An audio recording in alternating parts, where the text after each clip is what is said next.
আসসালামু আলাইকুম। আজকে রেসিপি হচ্ছে শাক ভাজি। আসলে অনেকে অনেকভাবে করে। আমি একটু অন্যরকমভাবে আপনাদের সঙ্গে শেয়ার করছি। এই তো চুলায় প্যান বসিয়ে দিয়েছি। এখন দিয়ে দিয়েছি পরিমাণ মতো তেল।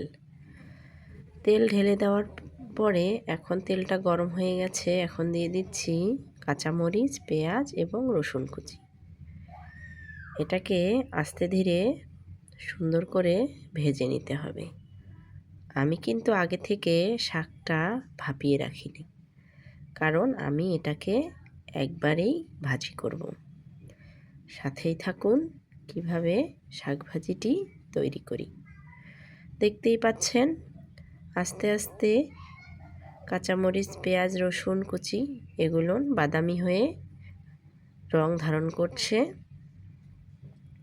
এ পর্যায়ে কয়েকটি শুকনো মরিচ দিয়ে দিয়েছি। এই তো আস্তে আস্তে এটাকে ভেজে নিচ্ছি আর একটু বাদামি করার জন্য। আপনারা তো সবাই একরকম করে শাক ভাজি করেন, তো একদিন বাসায় এভাবে শাক ভাজি ট্রাই করবেন, খেতে কিন্তু ভালো লাগবে। এই তো শাকটি আমি এখানে দিয়ে দিয়েছি। এখন একটু নাড়াচাড়া করে নিচ্ছি। নাড়াচাড়া করে নিয়ে এটাকে ঢেকে দিব। এগুলো হচ্ছে আমার ক্ষেতের নানান রকম শাক, সেইটা। এখানে লাল শাক, সজনে পাতা, পুঁই শাক, পাট শাক, ডাঁটা শাক, এই তো কয়েক রকম শাক। এদিকে শাক ভাজি হতে থাক, আমি আমার বাচ্চার টিফিনটা আপনাদের সঙ্গে শেয়ার করছি। এখানে গরুর মাংস দিয়ে মিষ্টি কুমড়া রান্না করেছি। এই তো ডাঁটা আলু দিয়ে ভাজি করেছি। এই যে শাক ভাজিটি প্রায় হয়ে এসেছে। বাচ্চার টিফিনে দেব বলে আগে থেকেই টিফিনটা রেডি করে নিয়েছি, আর এই ফাঁকে শাক ভাজিটি করে আপনাদের সঙ্গে তা শেয়ার করছি।